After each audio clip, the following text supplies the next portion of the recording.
কিরে কিরে মধু মধু রসমালাই মধু একটা কাঁড়ল দেখেন, ছোট একটা কাঁড়ল, কোরা অনেক করা হয়েছে, মিষ্টি তুখার, কোষগুলা অনেক বড় বড়। খোলো খোলো। মধু মধু এ দেখো কোষগুলা, দেখো এ দেখো কোষ, সেরকম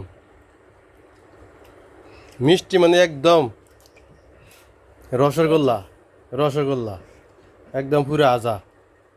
তাজা তাজা আদম না তাজা কিরে কিরে এটা মধু মধু রসমালাই আগুন আগুন মধু মধু 10 আগুন আগুন। মিষ্টি আছে যে হ্যাঁ তুখার। আরে এই দেখো, যেই বাড়িতে দেখাও, দেখো আর সাংঘাতিক, খাও মজা বরিয়া। হ্যাঁ